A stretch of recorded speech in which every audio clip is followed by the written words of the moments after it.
Malamig po ba?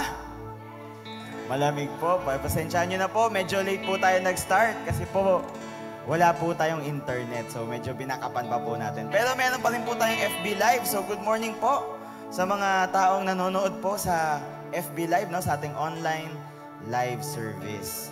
Handa na po ba tayo magpuri sa ating Panginoon Diyos? Kahit po, di ba, malamig, kahit po, ang hirap bumangon kaninang umaga, di ba? Nakakatuwa na makita nating sama-sama tayo ang mga anak ng Diyos na nagpupuri at nagsasamba sa Kanya. Amen po ba? Amen. Sige po, tayo po lalo tumayo. At tayo po'y manalangin.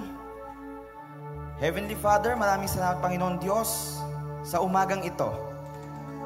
Na bagamat maulan, bagamat masama ang panahon, Panginoon, hindi kami titigil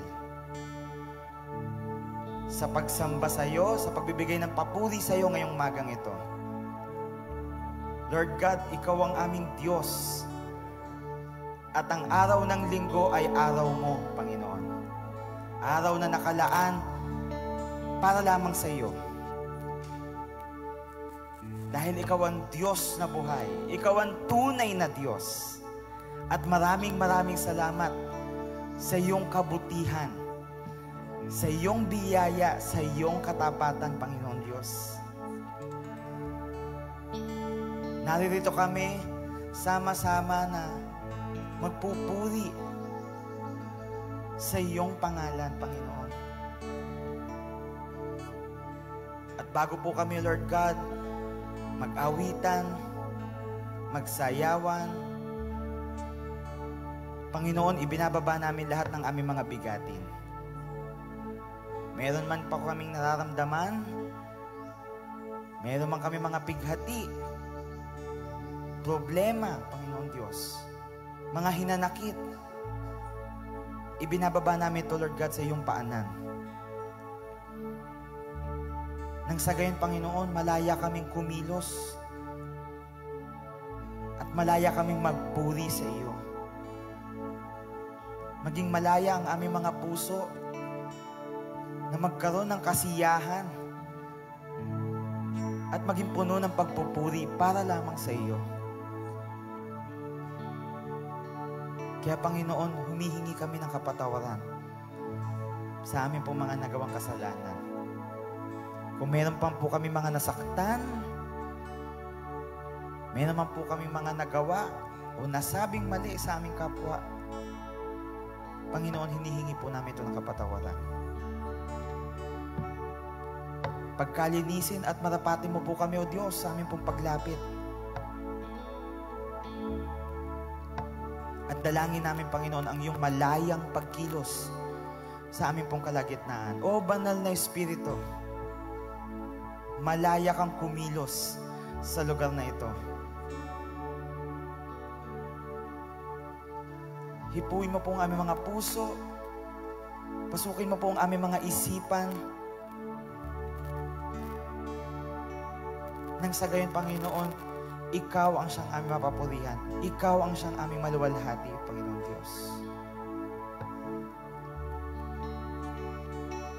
Kaya hindi po, Lord God, sa mga taong wala pa po rito, dalangin namin, Panginoon, ingatan niyo po sila sa pagpunta po nila rito. At dalangin namin, O Diyos, ang mas magandang panahon para sa araw na ito. Na wag po kaming ulanin ngayong umagang ito. At ang patuloy na pag-iingat mo po sa mga taong wala pa po rito sa aming pong gawain ngayong umagang ito. O Panginoon Diyos, Ikaw ay tapat. Ikaw ay dakila, Panginoon Diyos, na nung panahon na hindi kami karapat-dapat, Lord God, minahal mo kami. At maraming salamat, Panginoon, dahil sa araw-araw, patuloy kang tapat sa amin. Patuloy ang pagbuhos ng iyong biyaya, patuloy ang pagbuhos ng iyong pagmamahal sa amin. Kaya nga po sa umagang ito, Panginoon Diyos, nag-uumapaw ang aming kasiyahan, nag-uumapaw ang aming pagmamahal, na muling ibalik sa iyo lahat ng papuri ang lahat ng pagsamba, Panginoon Diyos. Maghari ka. Maghari ka, Panginoon Diyos, sa umagang ito. Maraming salamat, Lord God. Ikaw, Panginoon, ang siyang manguna sa aming pong gawain. Ikaw ang siyang tumayong hari ng lahat po ng aming gagawin, Panginoon Diyos. Sa mga magsasalita, Lord God, hanggang sa pagtatapos ng aming programa, Panginoon, Ikaw ang siyang maluwalhati. Ikaw lamang ang siyang matanghal. At ang lahat po ng ito ay binabalik namin sa matamis mong pangalan, Kristo Jesus. Ang lahat po yung magsabi na, Amen and Amen. Amen. Sige po, sabi po sa Lamentations, o mga panaghoy, chapter 3, verses 22 to 24. Sabi po dito, pag-ibig mo, Yahweh, biglang nawala. Pag-ibig mo, Yahweh, ay hindi nagmamaliw. Kahabagan mo'y walang kapantay. Ito ay laging sariwa bawat umaga. Katapatan mo'y napakadakila. Si Yahweh ay akin, sa Kanya ako magtitiwala. Nagtitiwala po ba tayo sa ating Panginoon Diyos? Di po ba? Napakatapat ng ating Panginoon. Kahit makasalanan tayo. Di po ba? Tapat ang ating Panginoon Diyos sa atin. Amen po ba? Sige po, awitin po natin. Tapat kailan pa man.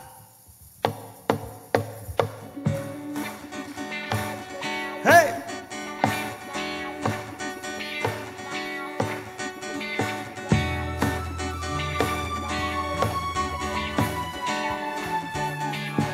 Hallelujah! Sige po, malayo po tayong pumalakpak. Malayo po tayong sumayaw. Magpainit sa malamig na panahon na to.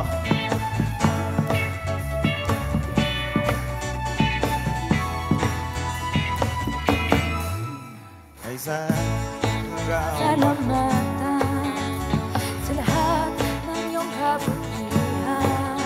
Pupurihin kita, sasayawan kita. Sa presensya mo, ako'y magsasaya.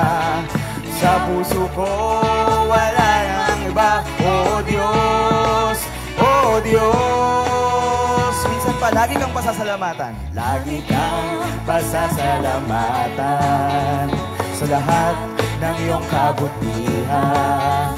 Pupurihin kita, sasayawan kita. Sa presensya mo, ako'y magsasaya. Sa puso ko, wala namang iba. O Diyos, O Diyos. Pagkat lagi kong nararanasan, pagkat lagi kong nararanasan ang pag-ibig mong hindi kaya tugasan ang kahit na sino pa man. Wala nang ang hihigit pa sa iyong pagmamahal, O Ama, pagkat Ikaw ang Diyos na tapat kailan pa man. Hallelujah, O Diyos, Ikaw ay tapat kailan pa man. Minsan pa, awitin nga po natin, lagi kang pasasalamatan. Lagi kang pasasalamatan sa lahat ng iyong kabutihan. Pupurihin kita, sasayawan kita. Sa presensya mo, ako'y magsasaya.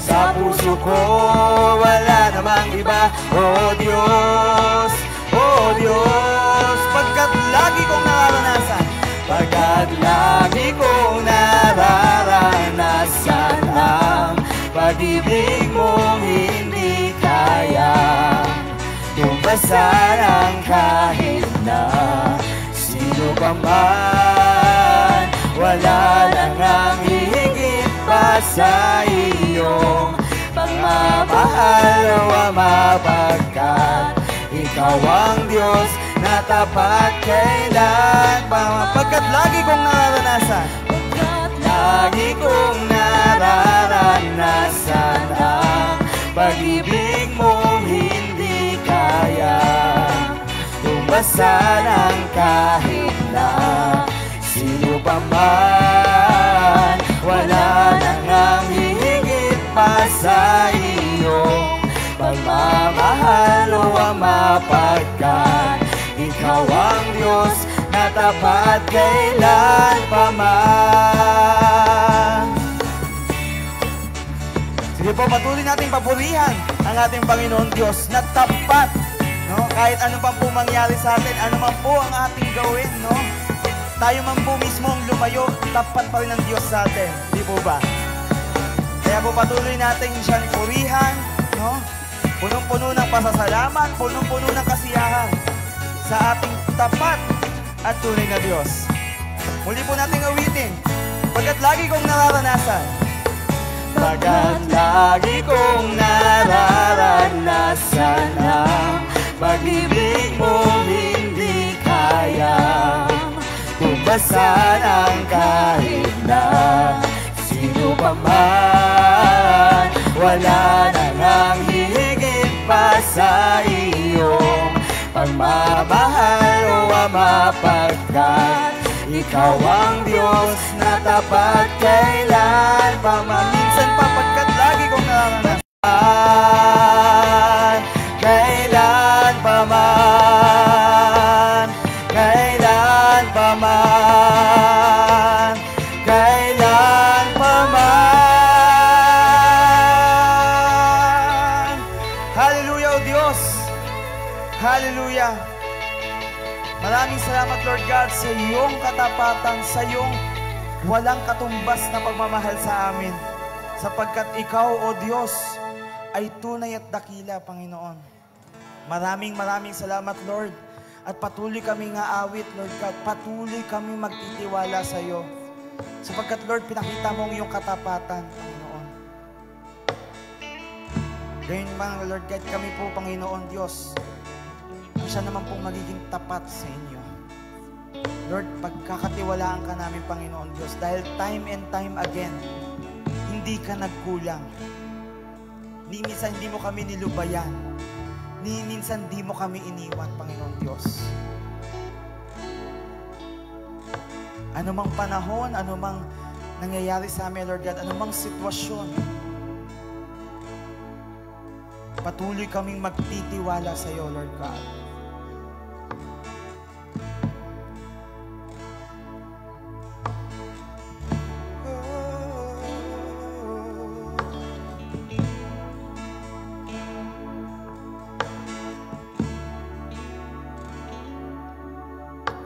Ako'y nagtitiwala sa iyo, kalakasan ko'y nanggagaling sa iyo. Sige nga po, church, sabihin natin, ako'y nagtitiwala sa iyo.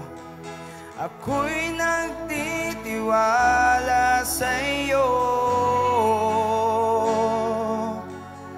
Salita mo ang tanging sandigan ko. Minsan pa ako'y nagtitiwala sa iyo. Ako'y nagtitiwala sa iyo.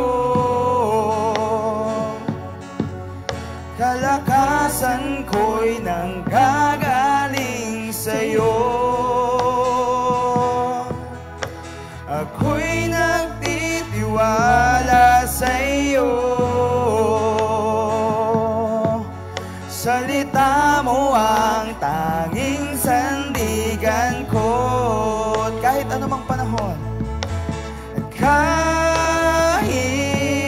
anumang panahon, mabigat man ang maging sitwasyon, ikaw lamang ang sandigan, Panginoong Jesus. Ako'y nagtitiwala sa iyo. Kalakasan ko'y nanggagaling sa iyo. Ako'y nagtitiwala sa iyo. Salita mo ang tanging sandigan ko. Kahit anumang Mabigat man ang maging sitwasyon, ikaw lamang ang sandigan, Panginoong Jesus. Kahit anumang panahon, mabigat man ang maging sitwasyon, ikaw lamang ang sandigan, Panginoong Jesus. Pag-ibig mo, Diyos, ay sapat. Pag-ibig mo ay sapat. Awa mo'y para sa lahat. Kahit ako'y nagkulang, salita mo ang tanging sandigan ko. Kahit anumang panahon, mabigat man ang maging sitwasyon, ikaw lamang ang sandigan, Panginoong Jesus.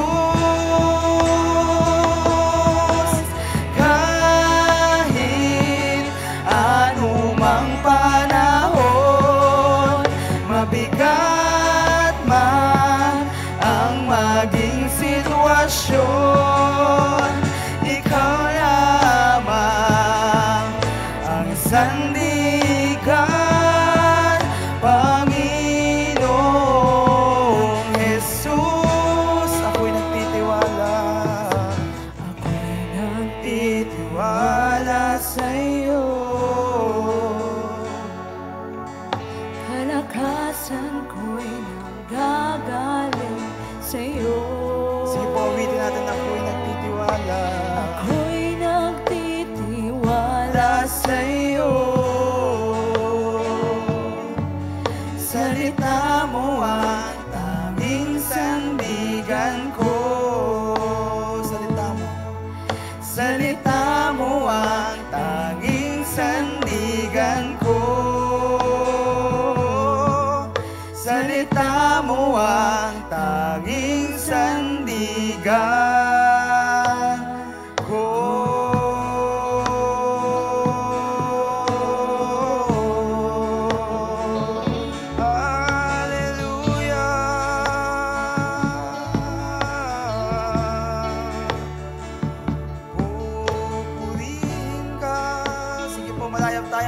Magsambit ng mga papuri at pagsamba sa ating Panginoon Diyos.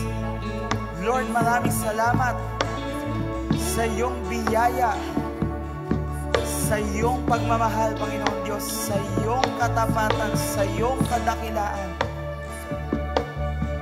Na bagamat kami nagkukulang, Lord God, ikaw ni minsan hindi ka nagkulang. Lagi kang sapat at higit pa, Panginoon Diyos, sa aming mga pangangailangan.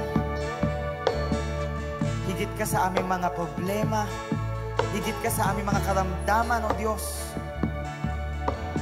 Higit ka sa anumang bagay dito sa mundo, Panginoon Diyos. Dahil ikaw ang nag-iisa at tunay na Diyos, Panginoon. Maraming salamat, Lord.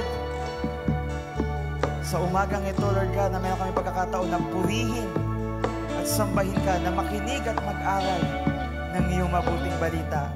Maraming salamat, Panginoon Diyos.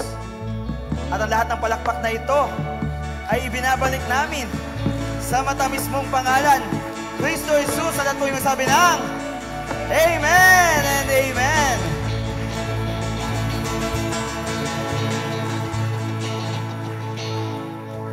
Sige po, mali na po tayo makaupo.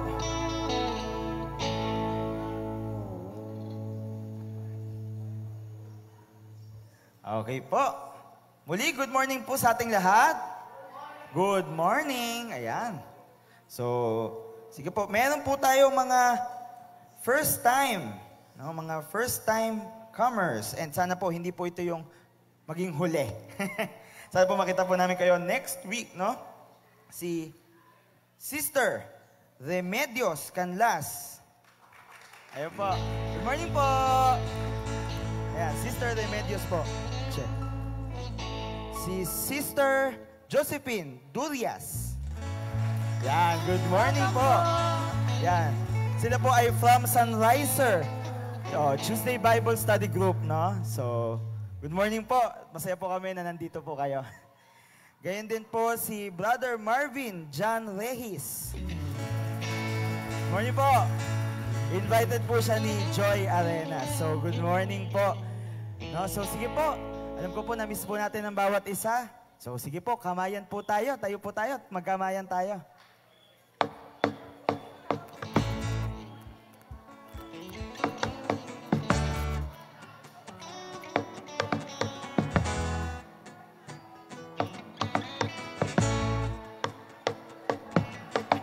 Kamusta ka na?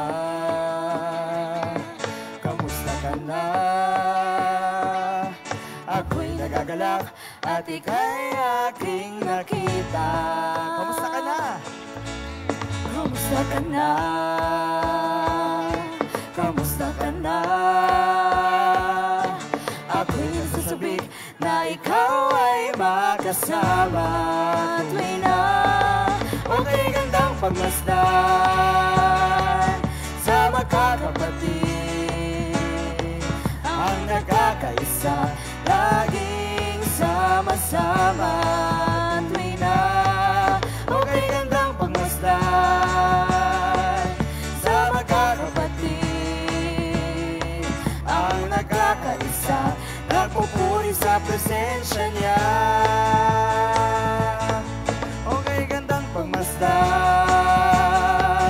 sa magkakapatid, ang nagkakaisa, laging sama-sama. Tuloy na, okay gandang pagmasdan sa magkakapatid, ang nagkakaisa, nagpupuri sa presensya niya. Ang nagkakaisa, laging sama-sama. Ang nagkakaisa, laging sama-sama. Ang nagkakaisa, nagpupuri sa presensya niya. Ang nagkakaisa, laging sama-sama. Ang nagkakaisa, laging sama-sama. Ang nagkakaisa, nagpupuri sa presensya niya. Ang nagkakaisa, nagpupuri sa presensya niya. Ang nagkakaisa, nagpupuri sa presensya niya.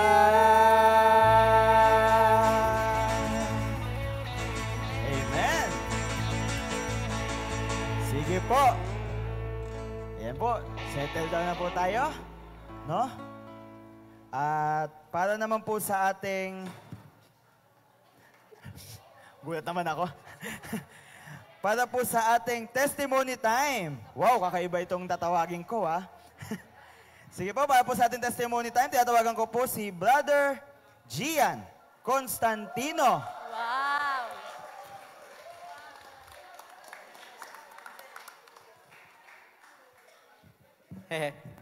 Good morning po sa lahat. Nagpapasalamat po ako kasi dapat po si Mama yun nandito. Kaso po, ano po, natupad po kasi yung pangarap ni Mama kahapon na makapagpalinaw po siya ng mata. Tapos po, sabi niya po kasi sa akin, check up lang po siya kahapon, kaya di ko po siya nasamahan. Tapos po, nagulat po ako pag uwi niya, malinaw na po yung mata niya. Kaya yun po.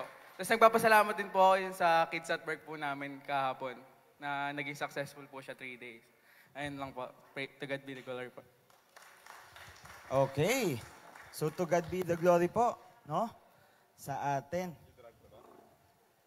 So tinatawagan ko naman pong sunod, si Sister Winzel Molina.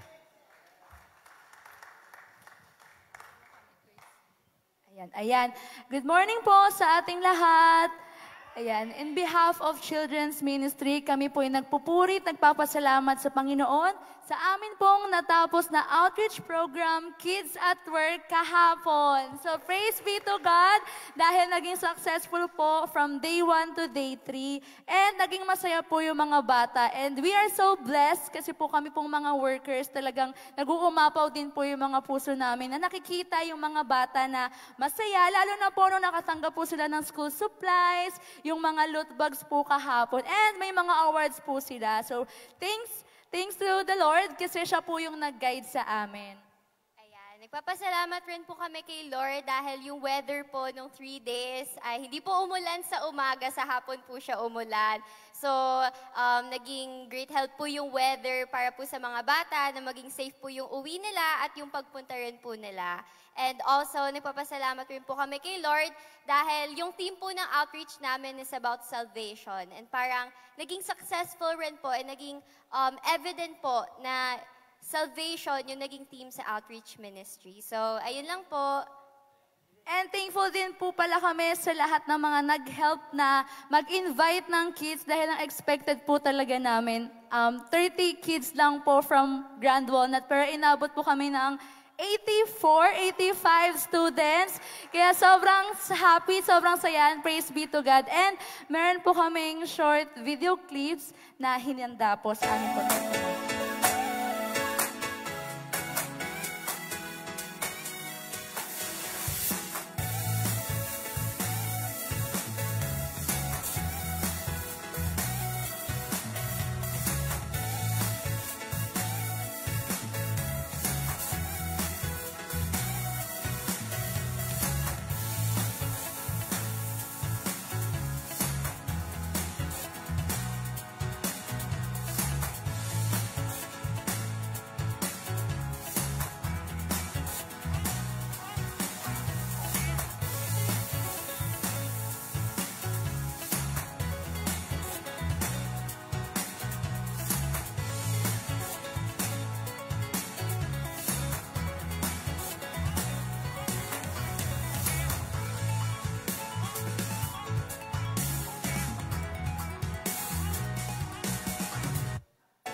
Ayan, to God be all the glory. Maraming salamat po sa mga nag-help, sa mga workers, sa mga nag-volunteer, and sa mga nag-pray po para po maging successful yung outreach program po na ito. So naway, pagpalain pa po kayo ng Panginoon at gamitin pa po kayo para po sa inyong mga ministries and more blessings rin po sa inyo. So ayun lang po, to God be all the glory.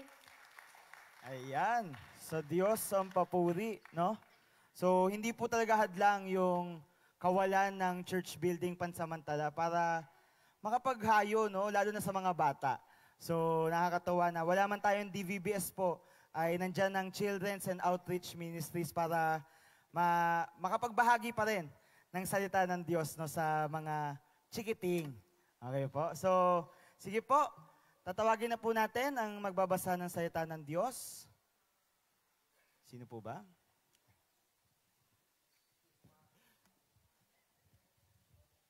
Yes po, good morning po. Inaanyaya ko po ang lahat na tumayo. Tayo magbabasa po ng kanyang banal na salita. Buksan po natin ang ating banal na libro sa James 2, verse 1 to 13.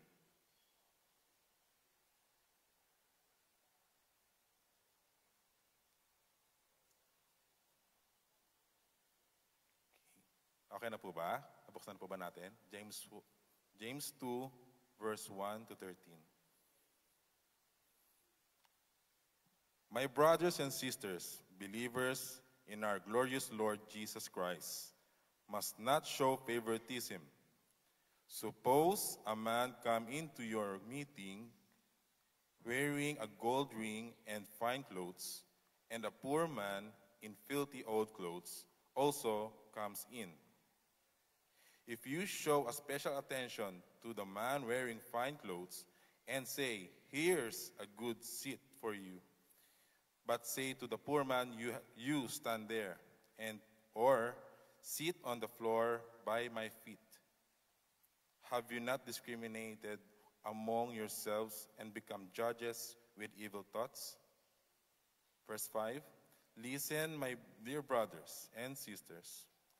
Has not God chosen those who are poor in the eyes of the world to be rich in faith and to inherit the kingdom He promised those who loved Him? But you have dishonored the poor. It is not the rich who are exploiting you. Are they not the ones who are dragging you into court? Are they not the ones who are blaspheming the noble names of Him to whom you belong? If you really keep the royal law found in the Scripture, love your neighbor as your friend, you are doing right. But if you show favoritism, you sin and are convicted by the law as lawbreakers. For whoever keeps the whole law and yet stumbles at just one point is guilty of breaking all of it. For He who said, "You shall not commit adultery," also said, "You shall not murder." If you do not commit adultery, but do commit murder, you have become a lawbreaker. Speak and act as those who are going to be judged by the law that gives freedom. Last verse 13. Because judgment without mercy will be shown to anyone who has not been merciful.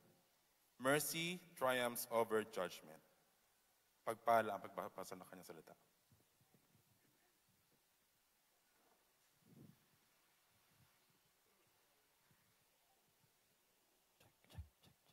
Tayo po ay manalangin. Heavenly Father, we thank you, O God, para sa napakagandang umaga na ito, Panginoon, na inyong pinagkaloob sa amin, Panginoon. Salamat, O Diyos, sa kalakasan, sa panabagong buhay, Panginoon, na pinagkaloob niyo sa amin, na kami ay narito sa inyong bahay-sambahan upang magbigay ng papuri, magbigay ng pagsamba, Panginoon, at magbigay at mag-aral ng inyong mabuting balita sa oras na ito. Salamat, Panginoon. Maraming salamat, O Diyos, sa inyong patuloy na pagsama, sa inyong patuloy na paggabay sa bawat isa sa amin, Panginoon, na siyang nararanasan namin sa aming mga buhay. Panginoon, sa umagang ito, anuman ang bigatin, anuman ang dalahin ng bawat isa, ito po, Panginoon, ay inalagay namin sa inyong paanan, O Diyos.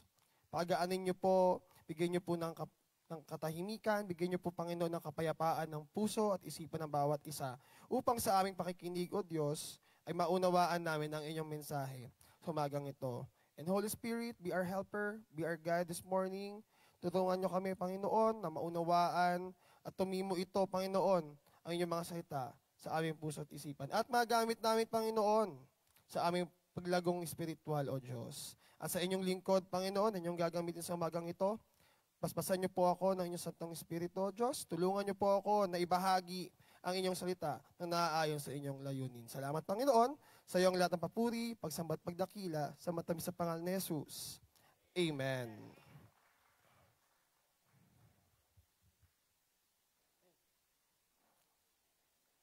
Isang mapagpalang umaga po sa ating lahat. Good morning. Parang malungkot po kayo. Inaantok ka po ba kayo? Nakikiayon po sa panahon na kasi malamig. Malamig po talaga yung panahon ngayon. At nagpapasalamat ako sa Panginoon kasi kahit malamig, kahit malamig ang panahon na narito po tayo sa ating Sunday service. Hindi tayo magpapaawat, hindi tayo parang asin, ano po ba mga kapatid? Na kapag nabasa, matutunaw na lang, no? Pero tayo po, umulan, umaraw, tayo po ay magpapatuloy sa ating gawain. Ay, bago po ako magpasimula, ako po muna ay magpapasalamat sa ating Panginoon, di po ba? Kung hindi po lang sa inyong kalaban, last May 3rd week ng May, nagdaos po ang Rock of Luzon Christian Community ng DVBS. Ayan. So nagpapasalamat ako sa Panginoon kasi nandun ako. Nandun ako para samahan sila, para gabayan sila. Para ituro sa kanila how LCC do it. Ayan. So nagpapasalamat ako sa Children's Ministry. Kasi dati po akong teacher eh. Dati akong teacher ng LCC ng Children's Ministry. So kung ano yung natutunan ko sa Children's Ministry, kung paano i-handle ng Children's Ministry, ng mga leaders, ng mga teachers yung gawain, alam niyo po nagamit ko lahat doon. Palakpakan po natin ng Panginoon. Kaya kahapon nung Friday, bumisita po ako doon sa Kids at Work. Kasi po, nabigyan po tayo ng opportunity para magbahagi doon sa mga magulang ng mga estudyante. So, nakita ko yung sabi ni Teacher Tess, andiyan po si Teacher Tess. Sabi ni Teacher Tess, nakakatuwa yung mga bata, no, kahit wala kaming matatanda, kayang-kaya na nilang kumilos. Sabi ko kasi yan yung nagagawa nung children ministry, tsaka ng mga teacher. Kasi yung tinuturo nila, yun nakikita ng mga batang guro, mga batang teacher, yun yung na-apply nila. When the time comes na sila na yung magsi-step up doon sa mga gawain. So, mga nanay, mga magulang, wag niyo pong hayaan na hindi umattend ng children ministry yung mga anak ninyo. Yung mga kabataan naman, malaking learning na mapabilang doon sa gawain ng children ministry. Papalakpakan muli natin ang Panginoon. Hallelujah. Ngayon po, tayo po ay magpapatuloy sa ating tema na faith in action. Ayan. So, meron po akong naaalalang kwento. Si Papa kasi, syempre dati kasi meron kaming malaking tindahan sa Novaliches. Ayan. So, si Papa hindi naman kasi siya yung noon kasi parang, syempre nakasando, naka-short, ganyan. Pupunta siya ng bangko. Tapos, papasok siya ng bangko, hinarang siya ng guard. Hinarang siya ng guard. Bawal daw po yung nakasando at nakashort doon. Sabi ni Papa, magde-deposit ako. Syempre, paldo yan si Papa dati. Paldo yan sa Kasi malakas yung tindahan, malakas po sa biyaya ng Panginoon. Malakas po yung tindahan talaga namin doon sa dati namin titirahan. Pero doon sa kung paano siya manamit. Kung ano yung panlabas na anyo na judge si Papa. At hindi yun bago sa atin. Even in the early Christian times, talagang lagana po ang partiality, lagana po talaga ang discrimination, ang favoritism sa bahay. Sa bahay. Meron po bang favoritism sa bahay ninyo? Meron? May favoritism sa bahay? Meron po? Wala. Kasi naalala ko din dati, share ko lang din po. Sila mama, pag bibili sila ng laruan, ng damit, since tatlo kaming lalaki, pare-parehas kami ng laruan. Pare-parehas kami ng damit. Bakit po? Para walang inggitan. Para walang masabi na si ganito favorite. Pero ako dati sabi ko, favorite nyo si Aldrin. Kasi kahit pasaway yan, pinagluluto yan ng ulam, ganyan. Sabi ko, tas ako kung ano yung ulam dyan. Yun na yun. Kasi ako po, hindi po ako mapili sa pagkain eh. Hindi ako mapili sa pagkain eh. Pero si Aldrin, pag ayaw niya kumain, hindi yan pwedeng hindi kumain. Kasi papawisan niya ng malamig sa, baka magkasakit. Lutuan ng hotdog. Lutuan ng noodles, hindi po ba? So, favoritism po. Ayan, pero yun nga po, sasabi ko, na hindi talaga siya bago. Even in ancient times, talagang lagana po talaga talagang may barrier. sa India, hindi po ba? Meron silang tinatawag na caste system. Na bawat tao, they are separated by class. Hindi po ba? May mayaman, may middle class, may mahirap. Ngayon din, di ba, meron sa laylayan, may mga burgis, may paldo, hindi ba? So, hanggang ngayon, talagang laganap pa rin, o talagang prevalent pa din, ang favoritism or partiality sa ating panahon, hindi po ba? Ngayon, itong pag-aaralan po natin, si James, sumulat siya sa mga early Christians regarding this topic. Ayan. So, bago po tayo magpasimula, ayan, konting background po muna sa ating pag-aaralan. No? So, yung sumulat ng Book of James, ayan, widely thought to be James, na siya daw po yung half-brother ni Jesus Christ. Written perhaps as early as AD 45. At si James, nung panahon na nabubuhay pa si Kristo Jesus, hindi siya naniniwala, hindi siya follower ni Jesus Christ. Pero once na makita niya yung post-resurrected body ni Jesus Christ, doon siya naging follower. At isa siya sa mga naging unang mga leaders doon sa early church sa Jerusalem. Next, ang audience ng letter no Book of James ay, sabi dito, ay Jewish Christians scattered among all the nations. Kung babasahin po natin yung James 1 verse 1, ayan, sabi doon, yung karamihan daw ng mga Hudyo nung panahon na yon ay kalat-kalat.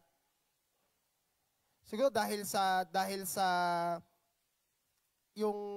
Roman Empire, hindi ba, nasakop sila, so nag-scatter sila. And sabi dito, at this time, the Jewish people were scattered all over the world and there was a Christian presence among most Jewish communities throughout the world. Ibig sabihin, kahit saan sila pumunta, karamihan sa mga Hudyo nung panahon na yon ay converted as Christians. Next, ano yung tema? Ano ba yung tema ng Book of James? So sabi dito, the Book of James, also called the Proverbs of the New Testament, focuses on practical Christian living, emphasizing the importance of faith expressed through action. Kaya talagang akma siya sa ating tema na faith in action. Kasi sinasabi dito ni James kung paano natin i-apply practically yung ating pananampalataya. And James wrote, sabi dito, James wrote to a very partial age, filled with discrimination and hatred based on class. Diba? Yung sabi ko po sa inyo, yung mayaman, yung mahirap, talagang meron silang separation. Nationality. Ayan, kung ikaw ay Griego, kung ikaw ay Romano, kung ikaw ay, kung ano yung kulay ng balat mo, kasama po yun. And religious background. Ayan, kung ikaw ay Hudyo, kung ikaw ay Pagano, Hentil, meron sila talagang. In an ancient world, sabi po dito, people were routinely and permanently categorized. Talagang merong pagtatangi, mga kapatid. Because they were Jew or Gentile. Sa mga Hudyo, hindi sila pwedeng makisama sa mga Hentil.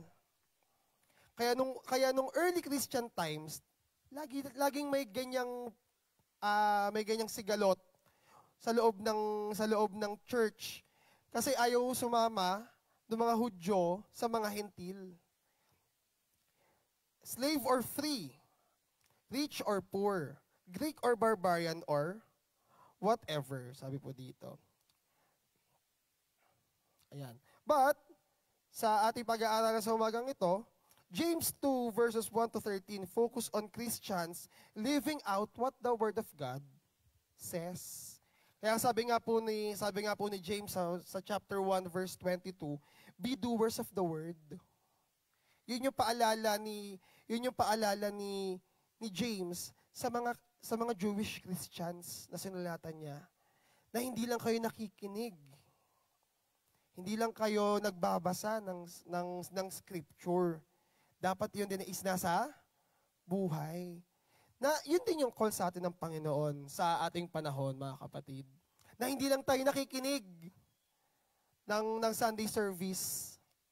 Na dapat, kung ano yung napapakinggan natin, kung ano yung natututunan natin, dapat ay napamuhay din natin. And those who hold the faith of Christ should obey the command to love our neighbors as ourselves. No, yung sabi nasa po natin kanina, di ba, nagbigay talaga ng example, no, si James, na yun yung pag-aaralan natin sa umagang ito, na paano bang mape-prevent ang favoritism by faith in action. So, ready na po ba tayo, mga kapatid? Amen. Kalabitin nga po yung katabi. Gising ka pa ba? Ayan, pumupungay-pungay pa yung iba, no? Kasi talaga pong, ano ngayon eh, pungay po talaga yung mata. Mga chinito-chinito pa lang mga Tagaliano, ano po? Ayan, so basahin po ulit natin yung binasa kanina. Sabi sa James chapter 2 verse 1, "My brothers and sisters, believers in our glorious Lord Jesus Christ, must not show favoritism." First verse pa lang nung kanyang letter, talagang tahasan na niyang sinasabi na kayong mga Kristiyano, wala kayo dapat itinatangi, wala dapat kayong favorite, wala kayong partiality. No? Suppose a man comes into your meeting wearing a gold ring and fine clothes, and a poor man in filthy old clothes also comes in. So sabi ni James, mayroon daw dalawang tao na pumasok sa pagtitipon. Yung isa, maraming jewelry, maganda yung maraming gold, hindi ba? Maganda yung relo, maganda yung damit. Tapos may isang pumasok naman na poor. Na gusgusin, yun na lang yung term, gusgusin. And mind you, mga kapatid, nung panahon ng mga Romano, meron na rin palang mga social climber na para sila ay magmukhang mayaman, may rentahan ng mga singsing. Kasi yun yung yun yung pinaka kanilang status. Ngayon kasi ang status ang simbolo ng pagiging burgis ay naka-iPhone. Para pag naka-iPhone ka, alta ka, in ka, hindi ba? Dati, noong unang panahon, para maging in ka, para mayaman ka tignan, magrenta ka ng mga singsing. Ayan. Sabi sa verse 3, "If you show special attention to the man wearing fine clothes and say, 'Here's a good seat for you.'" Di ba pumasok yung dalawa? Yung maganda yung suot, yung maraming singsing, maraming jewelry. Upo ka dito. Ma'am sir, dito po kayo, ma'am sir. Sa harapan pa pinaupo, Sabi, "Here's a good seat for you." Di ba? But say to the poor man, diyan ka sa side, na? Doon ka, sa far away. Hindi mo ba? Parang, or sabi dito, "Sit on the floor by my feet." Grabe naman yun. May ganyan po bang mga usher? Pag narinig nyo na, dito ka sa sa paanan ko, diyan ka umupo. At huwag kang malikot. Diba? Verse 4, "Have you not discriminated among yourselves and become judges with evil thoughts?" No? So, ano yung pinapakita dito ni Pablo, ni James, di ba? Na, James as the readers, consider the scenario na mayroong dalawang pumasok na lalaki at kung ano yung magiging reaction ng mga tao pag nakita yung dalawang tao na yon. And this is exactly what would have happened in a typical non-Christian environment. Na kapag yung in-example ko nga po kanina, di ba? Sa bangko nga lang Ops, bawal ang gusgusin dito. Doon ka sa far away. Hindi ba? Pero pagka naka-coat yan, naka-tie, naka-black shoes, yun pala driver, hindi ba? Sila pa yung i-welcome, hindi ba? Ganon sa non-Christian setup. At sinasabi ni James, na huwag kayong maging ganito. Sadly, it happens in various ways even today. Hindi po ba? Pero kasi noong unang panahon, yung mga Hudyo, nga sabi ko po sa inyo, karamihan sa mga Hudyo ay converted ng Christianity. So ina-adapt nila yung kanilang traditions, yung kanilang favoritism, partiality, papunta doon sa mga gawaing pang-Kristiyano. Kaya talagang nangyayari yun dati na kapag mayaman ka, bibigyan ka ng upuan, pag mahirap ka, sasahig ka. And James is clear, sabi po dito, that it must not happen in the church. So now, first point po natin, faith in action rejects partiality. James begins with a strong and direct command. First verse pa lang mga kapatid, that showing favoritism based on outward appearance such as wealth and or social status is completely incompatible with genuine faith in the Lord of glory. Sabi ni James, walang lugar ang partiality, ang discrimination, ang favoritism sa buhay ng isang Kristiyano. Especially sa ating mga pagtitipon o mga gawain. Bakit daw? Bakit daw po walang lugar ang favoritism sa atin? Number one, because God is impartial. Hindi po ba? And we are taught, di ba, na we follow God, we follow Christ, so we must follow His own character. And because God is not partial, dahil walang paborito ang Panginoon, lahat tayo ay mahal ng Panginoon, dapat pati tayong mga Kristiyano ay walang favoritism. Romans 2 verse 11, for God does not show favoritism. Number 2, because partiality is abolished at the cross. Sabi sa Galatians chapter 3 verse 28, there is neither Jew nor Gentile. Now, very sa atin, very familiar. Neither slave nor free, nor is there male and female. For you are all one in Christ Jesus. Ano po yung ibig sabihin nito? It means that all people, all classes, all backgrounds, doesn't matter.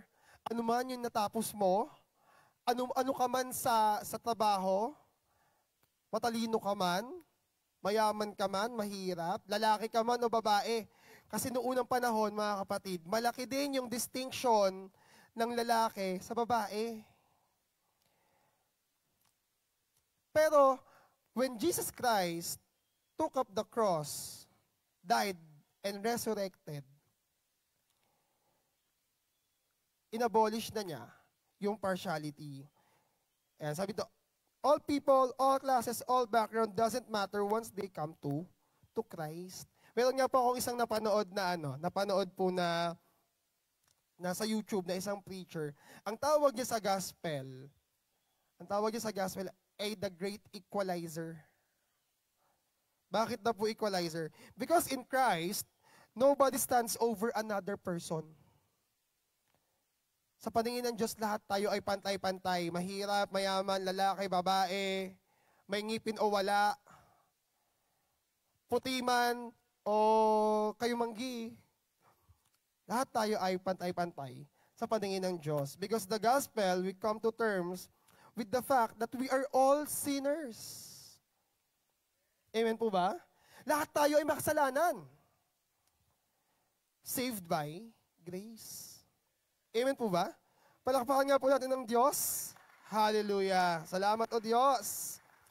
And not one of us deserves to be saved, mga kapatid.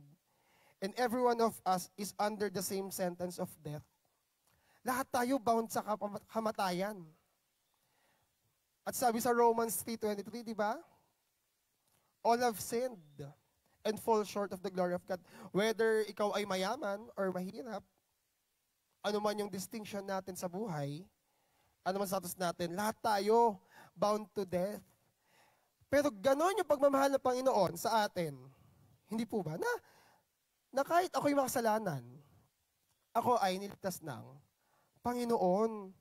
Na kahit lalaki ako, kahit babae, kahit anuman yung trabaho mo, and sabi nga ng Panginoon, di ba bumaba siya para sa mga makasalanan? Bumaba siya para sa atin. Wala siyang itinangi. Lahat ay welcome, lahat ay invited sa kanyang gospel. Part of the great work of Jesus Christ is to break down the barriers of partiality that divides people. Dahil sa paningin ng Panginoon, lahat po tayo ay pantay-pantay. Yan. Faith in action refuses to judge by status or appearance. Kaya, mga kapatid, huwag tayo nanguhusga. Wala tayong dapat judgment sa ating mga, alam niyo po ba sa Rock of Muzon Christian Community, meron kaming mga kabataan doon, maliliit sila. Maliliit na mga bata, mga 4 to 5, 6, ganon. Wala silang, di namin naaabutan kasi yung mga magulang nila kapag ini-invite namin sila sa church, pag Saturday or Sunday, ganon. Even nung DVBS, hindi namin nakita. Alam niyo ba, mga kapatid, yung mga damit nila, hindi nila halos hubarin. Kasi yun lang yung damit nila. Tapos umada sila sa church, pero walang judgment. Kasi alam bakit? Kasi gusto namin na tayo yung magtanim ng seed sa kanila. No? Na magkaroon sila ng panibagong buhay kay Kristo. Kaya alam niyo po ba, Sunday yon, tapos yun po ay graduation ng DVBS. Ang ginawa po nung isa naming member, nagdala siya ng damit.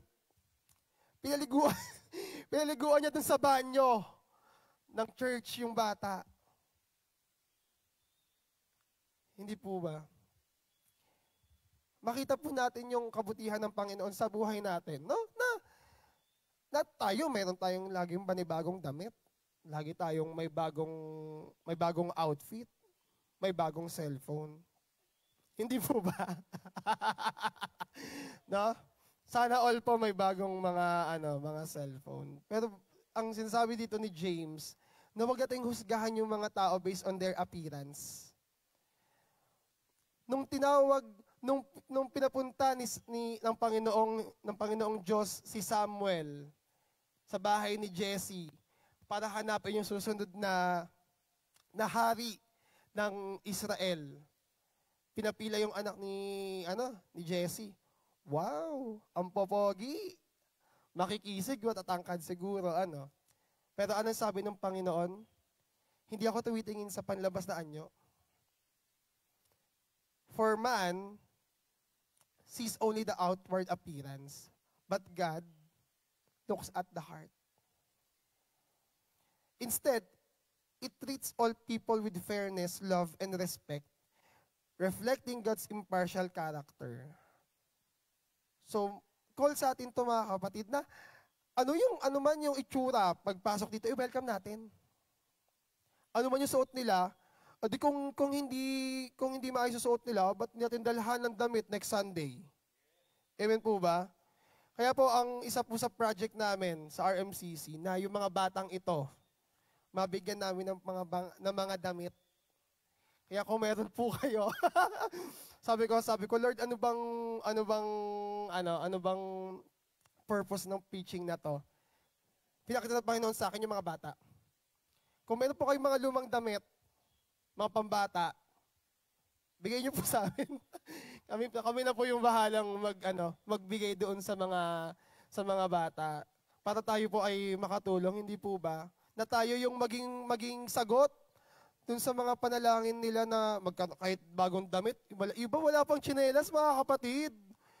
Sabi nga ng mga kasama namin doon, kung may pambili lang talaga tayo ng tsinelas o ng sapatos, kahit tig 150, pwede na. Mabigyan lang natin ng damit o sapatos, tsinelas yung mga bata. No? Let's reject partiality because it goes against God's nature, who looks at the heart and not by status. That's number 1. Reject. Faith in action rejects partiality. Next.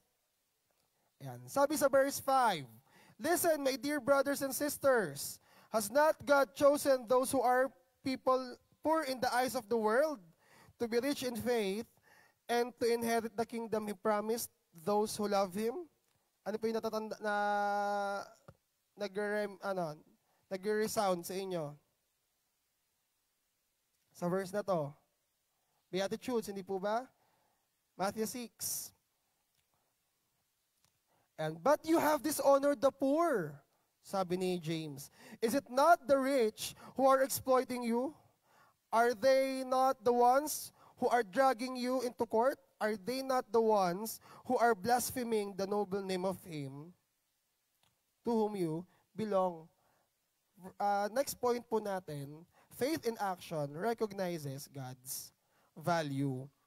Ayan. James challenges believers to see people through God's eyes. Ano ba yung importansya ng mga tao na ito sa paningin ng Diyos? And in verse 5, James declares that the poor have a special place in God's economy of salvation.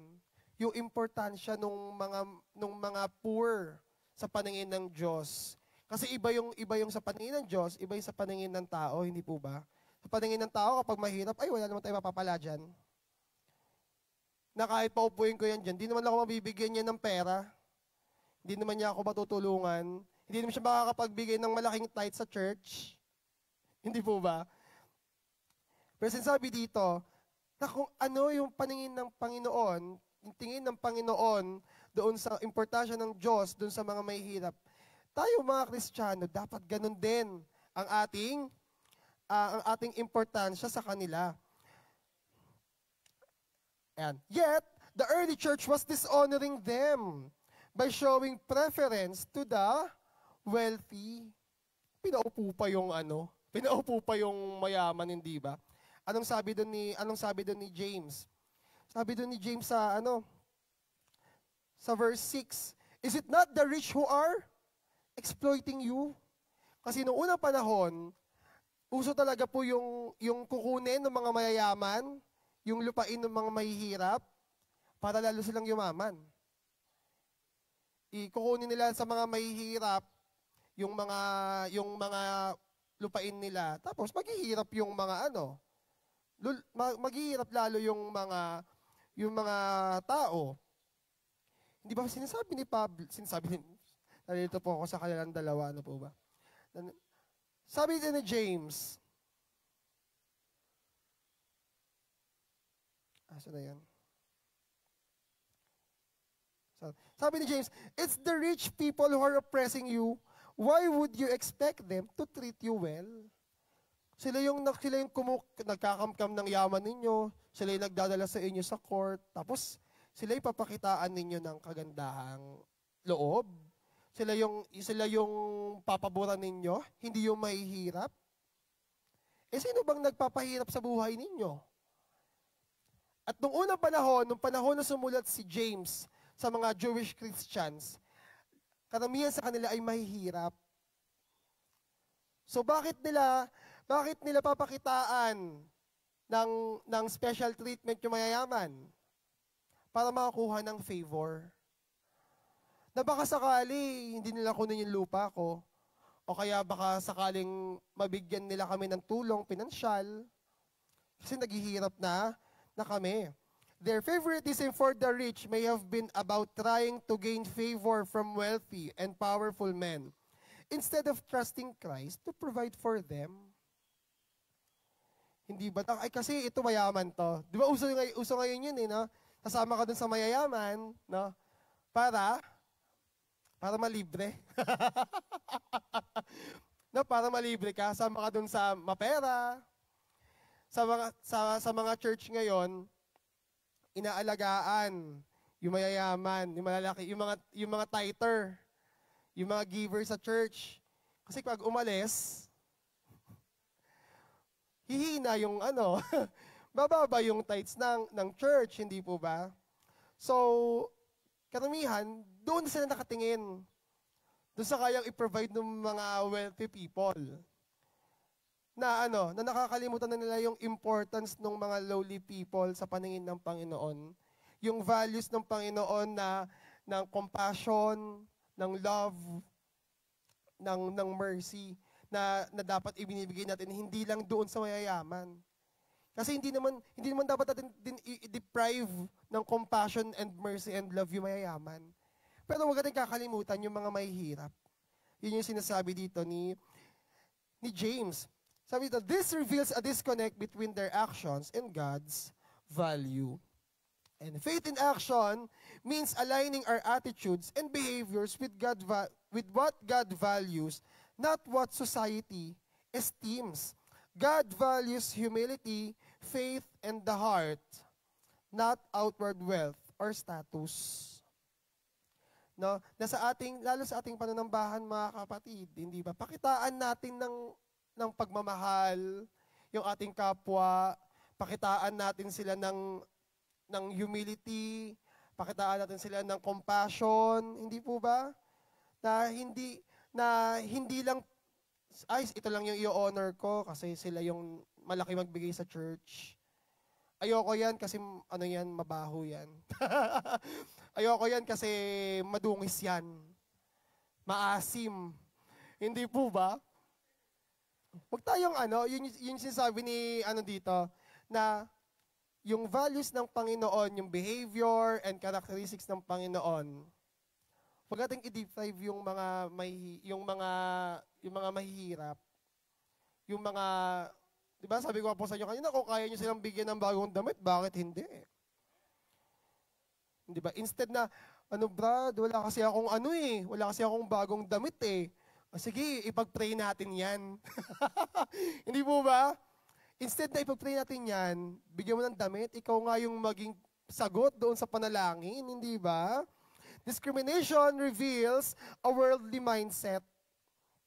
Na makabundo daw po yung discrimination.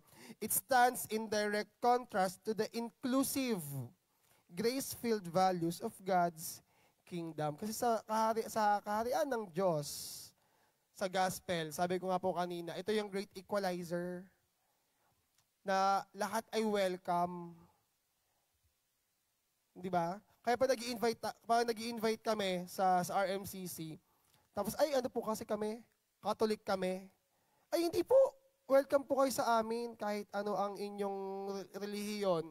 Welcome kayo sa aming bahay, sambahan. So, ganun, dito sa, ito yung call sa atin na tayo rin, mga kapatid, maging inclusive tayo. Maging welcoming tayo. Sino man yung pumasok dyan sa gate na yan, o dun sa magiging bagong, magiging bagong gate natin, hindi ba? Let's welcome them with open arms. Lalo yung mga ushers, no? Yung mga ushers, hindi ba na i-welcome natin sila na with smile. Ano man yung suot niyan, ano man yung amoy niyan, di ba? Kung ano man yung kalagayan niya sa buhay, yung ngiti na yon na kanilang makikita pagpasok, makaka-brighten up ng day nila yon. Amen po ba? Kaya mahirap po na ministry yan eh. Kasi kailangan lagi ka nakangiti. Kailangan parang nakatahi ng ganun yung labi. Bawal yung nakasimangot, no, sa ushering ministry. So let's welcome them. Let's welcome each and everyone with open arms. No? But let's be inclusive. No, kasi tayo rin, in-include din tayo ng Panginoon kahit hindi tayo karapat-dapat. And lastly, sabi dito, sa verse 8, if you really keep the royal law found in Scripture, love your neighbor as yourself, you are doing right. But if you show favoritism, you sin and convicted by the law as law breakers. For whoever keeps the whole law and yet stumbles at just one point is guilty of breaking all of it.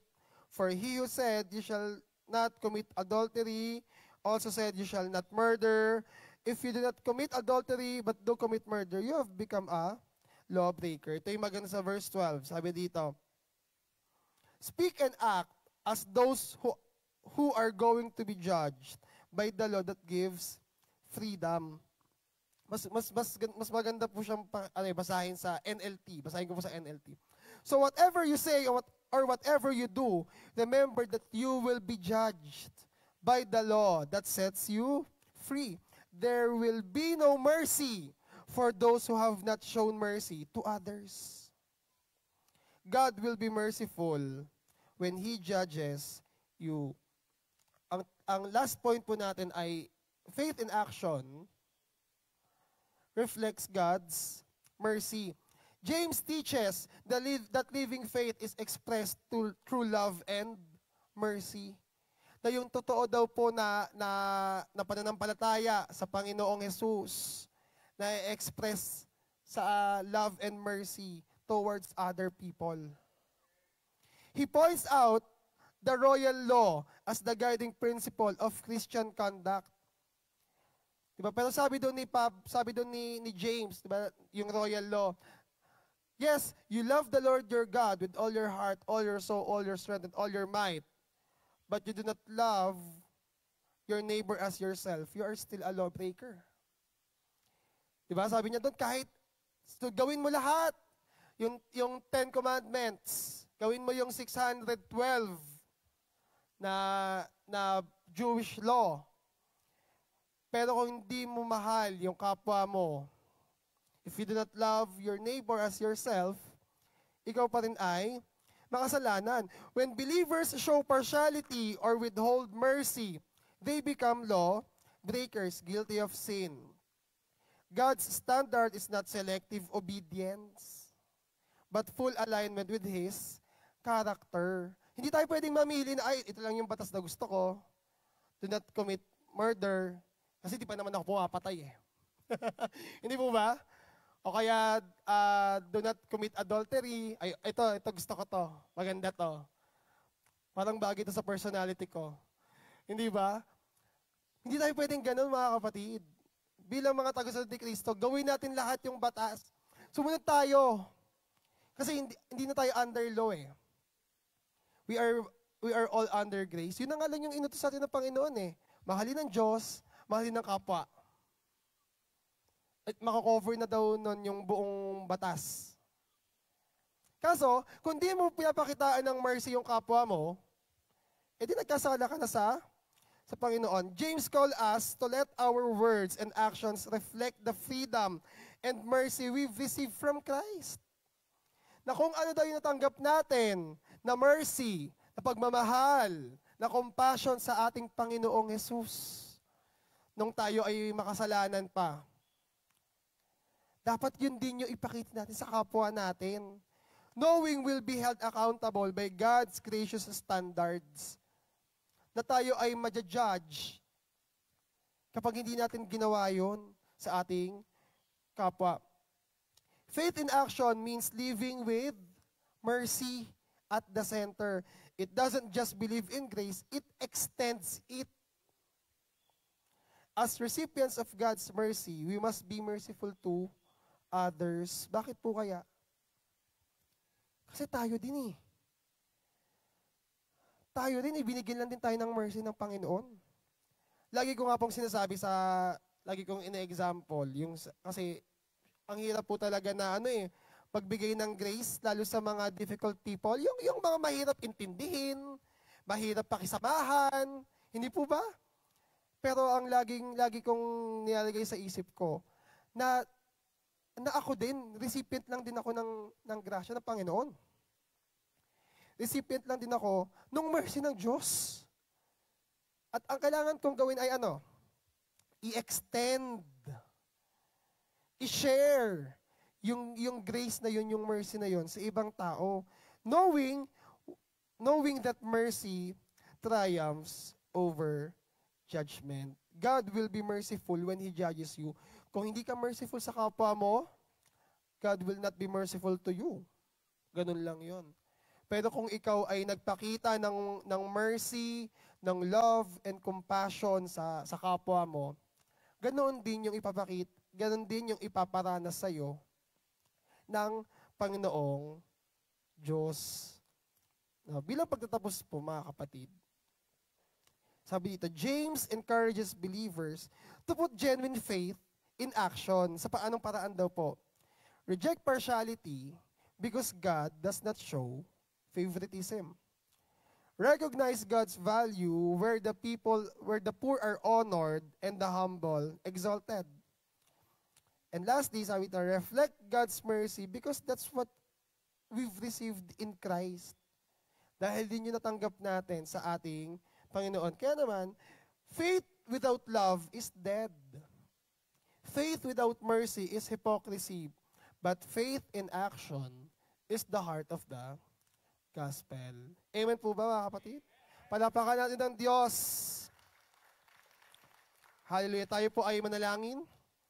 Heavenly Father, kami po ay napapasalamat sa iyo sa umagang ito na muli kami ay nakapakinig ng inyong mabuting balita, Panginoon. Lord, maraming salamat sa inyong mensahe, O Diyos, that faith in action prevents favoritism, O God.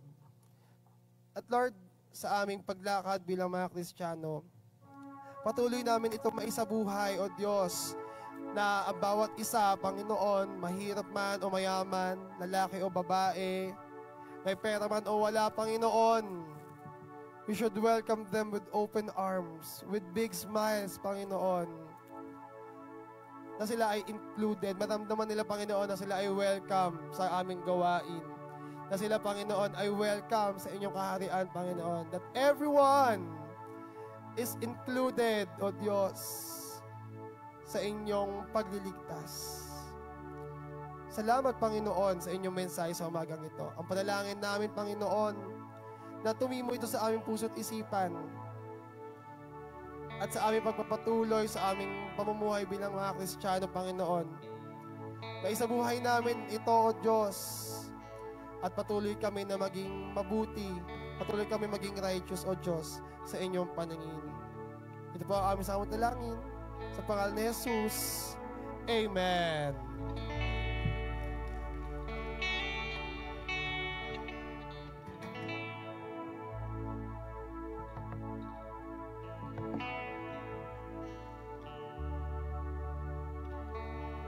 Yan, magandang umaga po sa ating lahat. Tayo po ay tumayo upang manalangin po natin ang ating pagbibigay. Hallelujah, hallelujah. Lord, maraming salamat po sa umagang ito, sa natapos namin gawain, sa natapos namin pakikinig ng salita.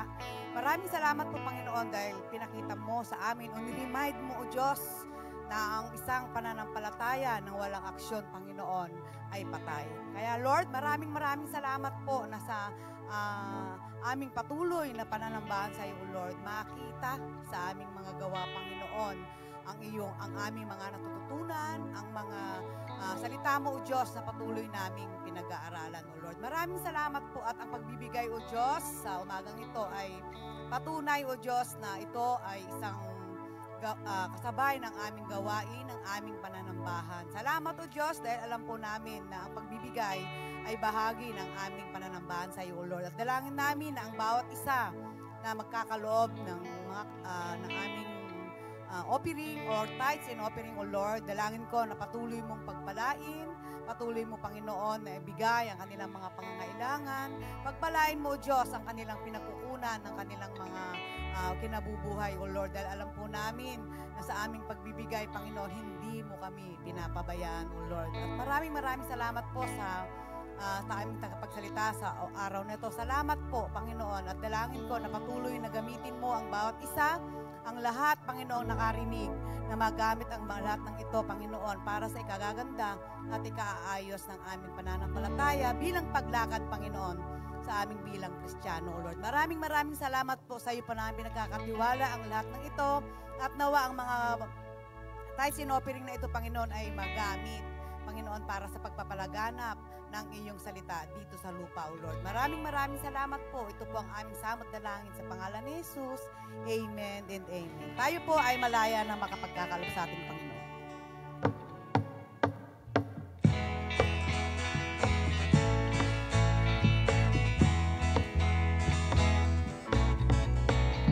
Sabi ang salita ng Diyos, siksik ni at umaapaw, siyang nararanasan pag nabigay.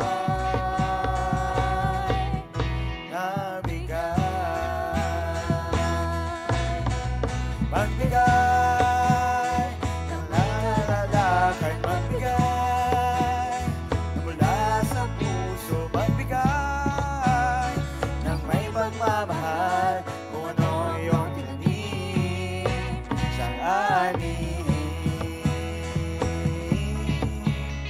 Kung ano ang iyong tinanim, siyang aanihin. Kung ano ang iyong tinanim, siyang aanihin.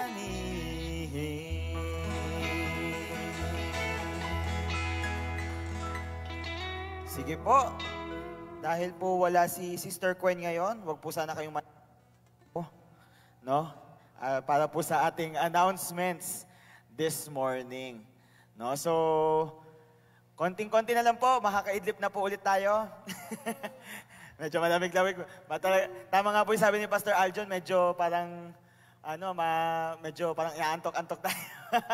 Mapupungay ang mga mata. Pero konting-konti na lang po, no? Para po sa ating mga announcements muna.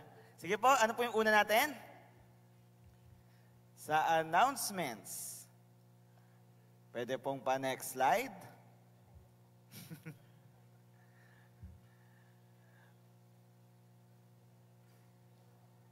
Sige po, papindot. Ayan.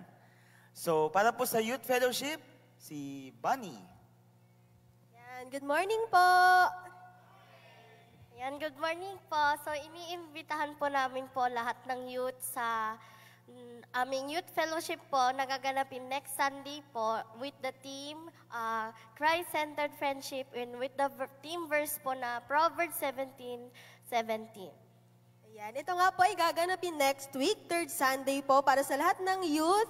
Yan, ini-invite po namin at ina-encourage po namin na praying na maka-attend po ang lahat ng youth.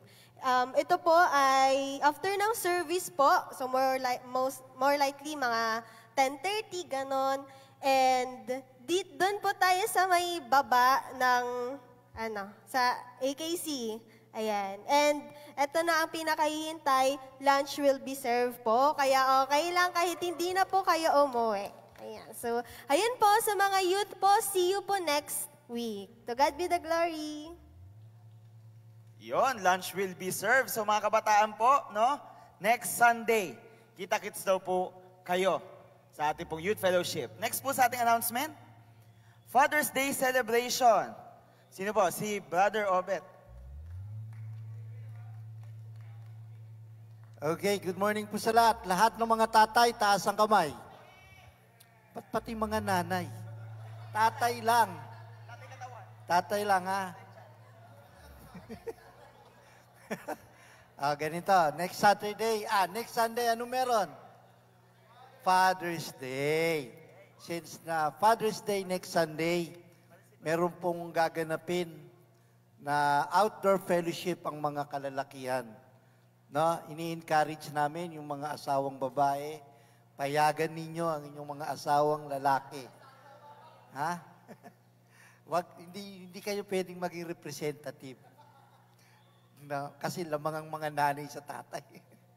No, next Saturday po, kakaroon ng outdoor fellowship ang mga tatay, gaganapin sa Neapolitan. Sino po ang hindi pa kasama sa group chat ng tatay? Sa mga tatay na nandirito, meron pang hindi kasama? Kami po.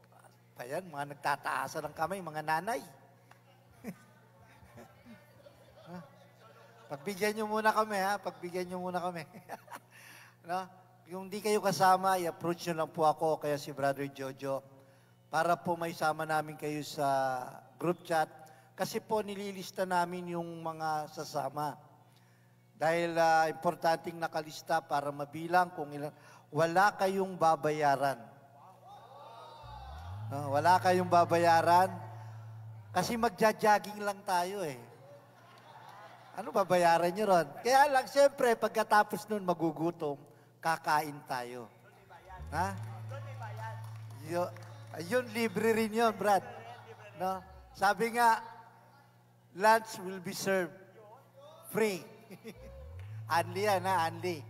Anli yan.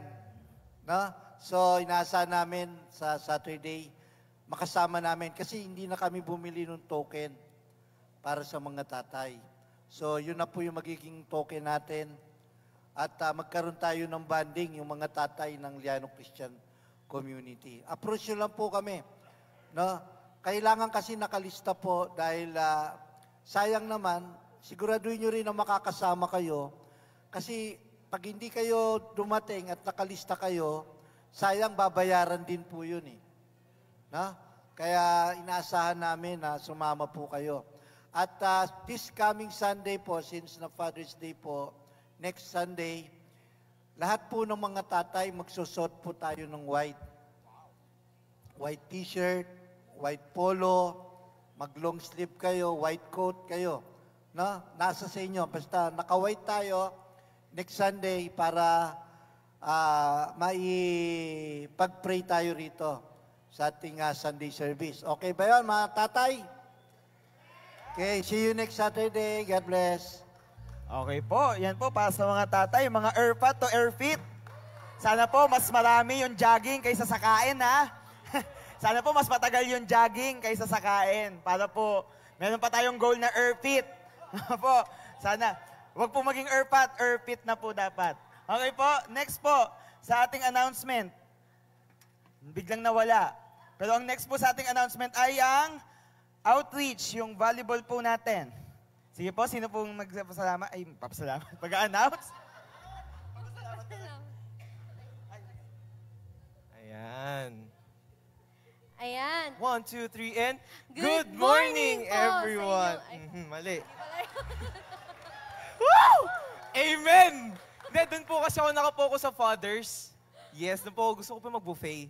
Okay, 1, 2, 3, and Good morning po sa inyong lahat. Ayan, we would like to announce to you all na magkakaroon po tayo ng LCC Volleyball Friendly Cup spearheaded by the Outreach Ministry. Ayan, so, ang ganda ng TV. Yan. Ito po ay gaganapin sa Walnut Covered Court sa June 14 and June 21. Ang time po natin is 7 a.m. to 4 p.m. Ayan. Ayan, so yung June 14 and 21, 2 days po siya, Saturday po siya both. And then, ang teams po natin are being finalized and hinihikayat po namin kayo na suportahan yung program and players po natin. Ayan. So meron na po tayo na buong teams mula sa Walnut, Dalmundo, Gillian Hills, and syempre hindi mawawala ang mga naggwagwapuan at nagagandahan na taga-LCC. Wow! Amen, amen? Amen! So, and higit po sa sports, ang purpose po ng event na ito ay of course makapagbahagi ng salita ng Diyos at makapag-evangelize. Ayan, I like the pronunciation. Ay, Ayan. wow, thank you. So what are we waiting for? Tara na't makilahok at sama-samang sumuporta sa at ipagdasal ang ating LCC Volleyball Friendly Cup. Ayan, thank you so much you po. God bless. Okay, so yan po para sa ating pong Volleyball Friendly Cup. Friendly Cup po ha, let's be friendly po sa ating pong Volleyball Friendly Cup. Okay po, next po sa ating announcement. Para naman po sa 37th anniversary, tinatawagan ko po si Sister Shaina. Yan, good morning po sa ating lahat. Yan, sunod-sunod po yung mga event natin for this month, no? So, for the next month, dito po ang ating pinakihintay na anniversary. Joy of the Lord, ang ating pong 37th anniversary. Sige, pa-next po. Yan, ito po yung mga outfits natin na na-announce na po namin ng mga nakaraang Sunday po. Yan po, may fruity-fruity or floral po ang ating mga damitan. Para po tayong nagbabakasyon. Parang ano po, family camp outfit version 2. Yan. Next naman po, yan din po, pwede rin po tayo, kung wala po kayo yung mga patterns po, pwede naman po yung mga bright colors lang po. Para po, tropical pa rin po yung vibe ng ating mga outfits. Next po, para po sa ating mga pre-event, as you know po, meron po tayong Tropical Dance Challenge. Ayan po. Yung Pearly Shell po, I know, familiar na po kayo sa kantang yon. Panoodin nyo na lang po sa ating pong LCC Loop and Page, yung mismong video para makopy po ninyo yung ating pong choreo. Next naman po is yung ating pong, yan po. Next po. Yan, gayahin nyo po yan. Very easy lang.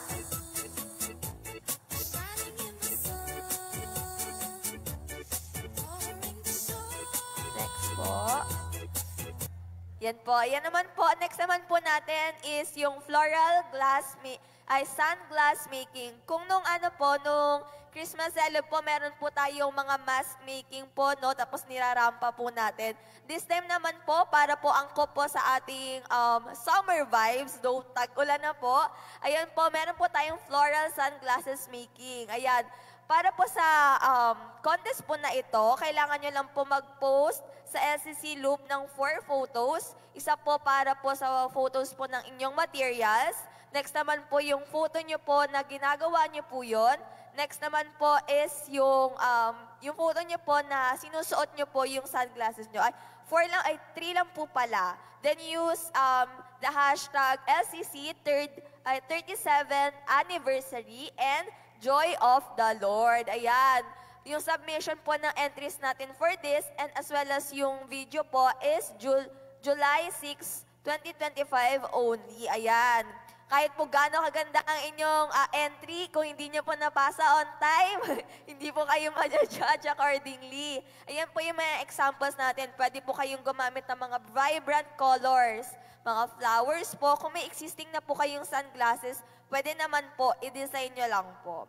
Yan. Next naman po is for our new update, Abundant Feast. Ayan po. Ito pong announcement natin for our food groups.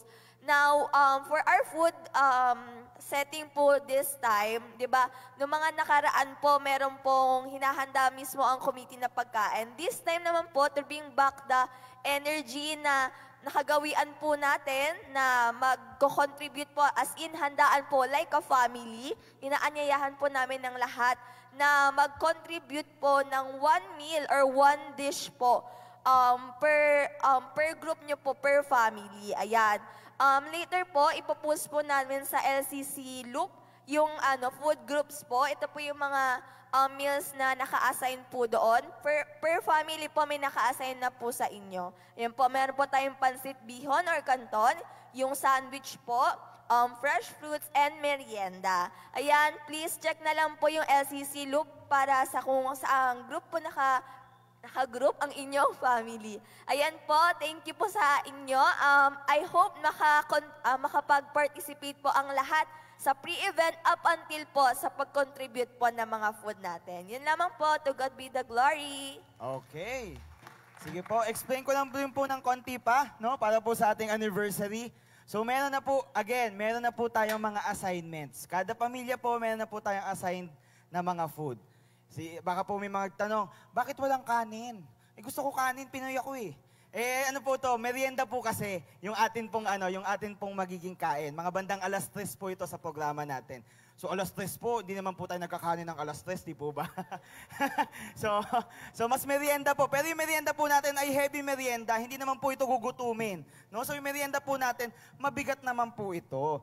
Kita nyo naman po, may pansit bihon, meron pong sandwich. Sana po yung sandwich kasi sana po yung may gulay naman. Sana po hindi na naka-ladies choice lang, di ba?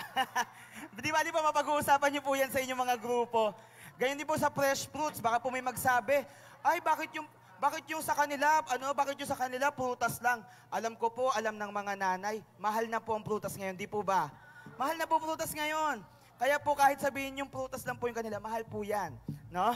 And then para din po sa merienda, of course, dahil nga po merienda, syempre masarap, di ba? May kakanin, di ba? May maha blanca. Merienda, di ba?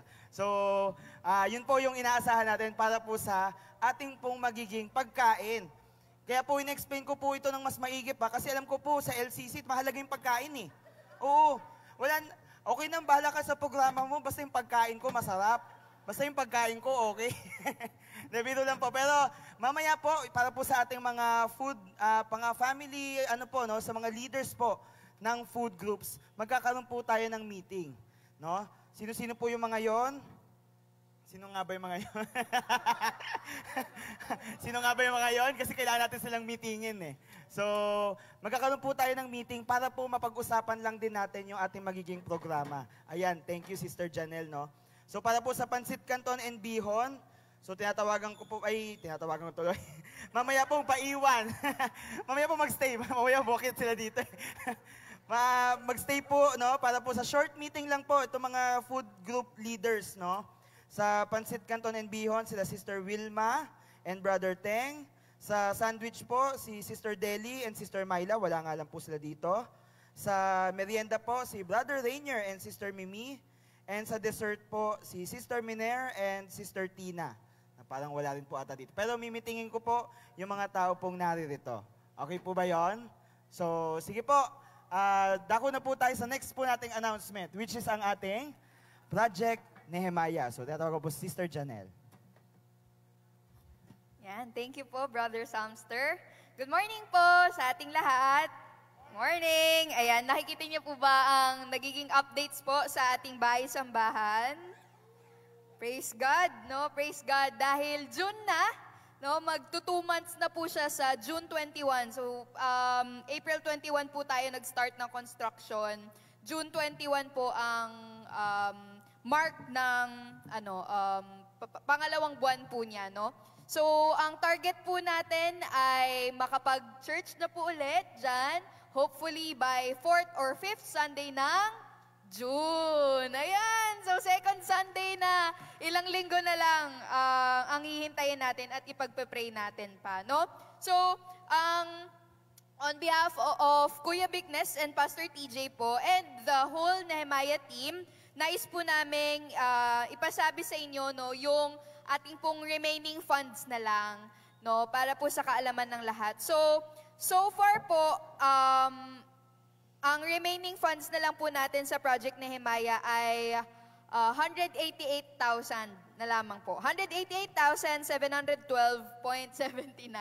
Ayan. So, malaki kung iisipin, no? Pero maliit pa po yun sa current status po natin dahil currently patuloy pa rin po yung paggawa, tapos magpipintura pa, marami pa pong mga polishing na mangyayari. So kami po ay patuloy po na nagpupush, no, sa mga hindi pa po nakakomplete ng kanilang pledge or hindi pa po nakakapag-pledge, na ina-encourage po namin kayo na magbigay po ng kung ano pong makakaya nyo sa ngayon na, no, para po matulungan po natin yung ating construction. Gayon din po, available pa rin po yung ating other schemes, no? Meron po tayong coin banks, alkansya po, meron po tayong t-shirts. Yung t-shirt po natin, hindi lang po ito limited sa LCC. Sobrang gaganda po ng mga designs natin. So, pwede po natin to i-alok outside, no? And we are happy to announce din po na mag-upgrade din po kami ng quality ng shirts. And ang goal naman po nun ay para po ma-market po siya solely as its own clothing line na. Okay? So, iba na po siya, iba na po ang quality, mas high quality na po yung mapoproduce natin and mas magugustuhan din po ng mga taong sa labas. So, yun po yung goal natin eh. Yung hindi lang po dito tayo nagsosolicit sa bawat isa, kundi sa labas din po ay makakatulong din po sila. Ganyan din po sa Guyabano Juice. Ayan, so we're happy to announce po na parang after ilang weeks lang po, less than 20 pieces na lang po yung natira, 20 bottles. So, ubusin na po natin, no? I encourage niyo po yung mga kapitbahay ninyo na ubusin na po yung yung Guyabano at pwede na po kayong mag-avail ulit. Pwede pa rin po kayo kumuha ng box. So, isang box na lang po yung magiging full. Yung the rest po ng box ay hindi na po So, 2 box na lang po. Yung isa, complete pa. Yung isa po, hindi na complete. So, 20 na lang kasi, di ba? Yun. So, ayun lamang po para sa Project Nehemiah. Patuloy po nating ipag-pray po ang ating pong project. Dahil hindi lang po ito para sa atin, no? Kundi para po ito sa ating Panginoong Diyos. So, maraming salamat po. To God be the glory. Okay. So, yan po. Yan lang po para sa ating mga announcements, no? Tinatawagan na rin po si Pastor Nerio para po sa ating benediction.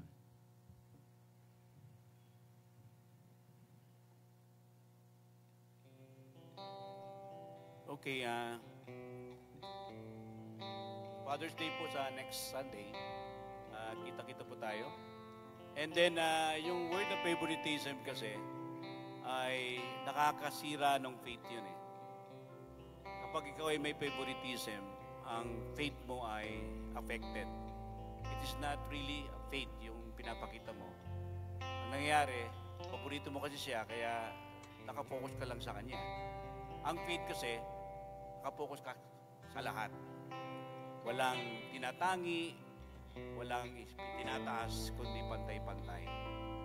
Kaya sa mga pupuntahan natin lugar, pantay-pantay ang tingin natin. Walang malaki, walang maliit na lugar. Nandun tayo para sumamba sa ating Panginoong Diyos. Amen. Kaya sabihin mo sa katabi mo, walang favoritism. Tayo po'y tumayong lahat. Praise God. Hallelujah.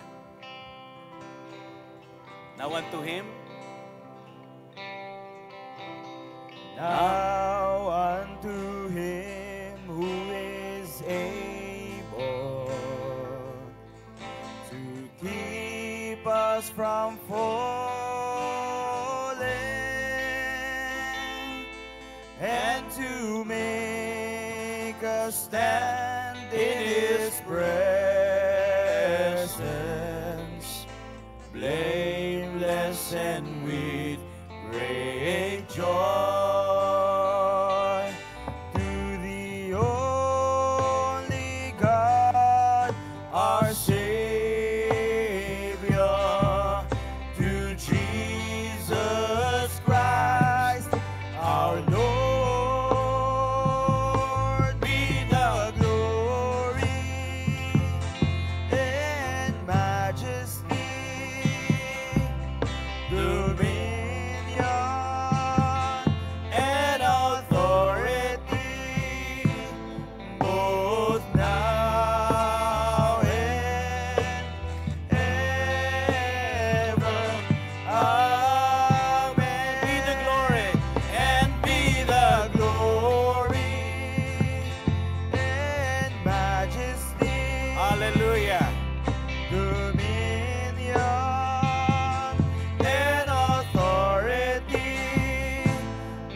Panginoon, kami ay nagpupuri at nagpapasalamat.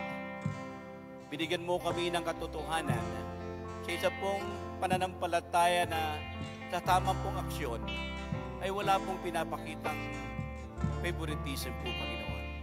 Wala po kaming itinatangi, O Diyos. Isang patunay lamang na itong pananampalatayang amin pong ipinapakita ay totoo, O Diyos. Totoo na kung saan, Panginoon, na kami po ay nagpapagamit sa inyo ng walang anumang kondisyon po, Panginoon. Walang anumang itinatangi, walang pinapaboran po, Panginoon.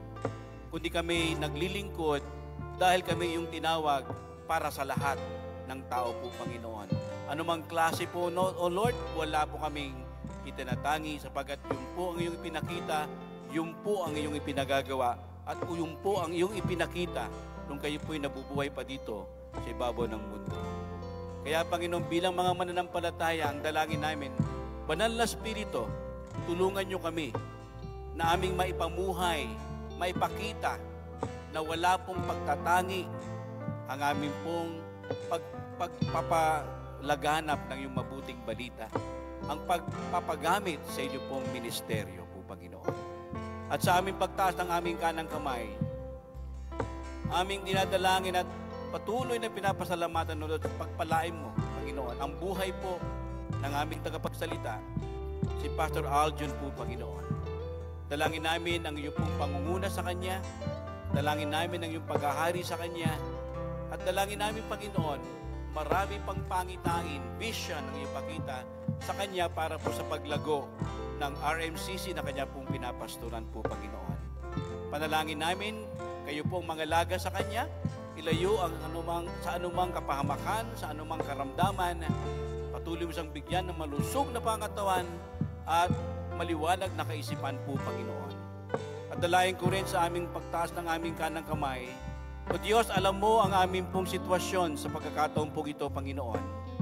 Alam ng Diyos ang iyong pong kondisyon. Alam ng Diyos ang iyong nararamdaman. Hindi kaila sa Panginoon ang iyong nasa puso at ang iyong iniisip. Kapatid, pagkatiwala mo sa Panginoon, ipagkatiwala mo ang iyong kondisyon sa ngayon, sapagkat ang Diyos na buhay ang magbibigay ng katagumpayan sa iyong buhay at kasagutan sa iyong mga katanungan. Sa iyong mga nararamdaman sa katawan, ang Diyos ang dakilang manggagamot. Tanggapin mo ang kagalingan mula ulo hanggang paa. Sa mga naguguluhan, sa mga sitwasyon, ang Diyos na ating Panginoon ang sa magbibigay ng kapayapaan, kaayusan, kapanatagan sa ating pong kaisipan at sa ating pong buhay.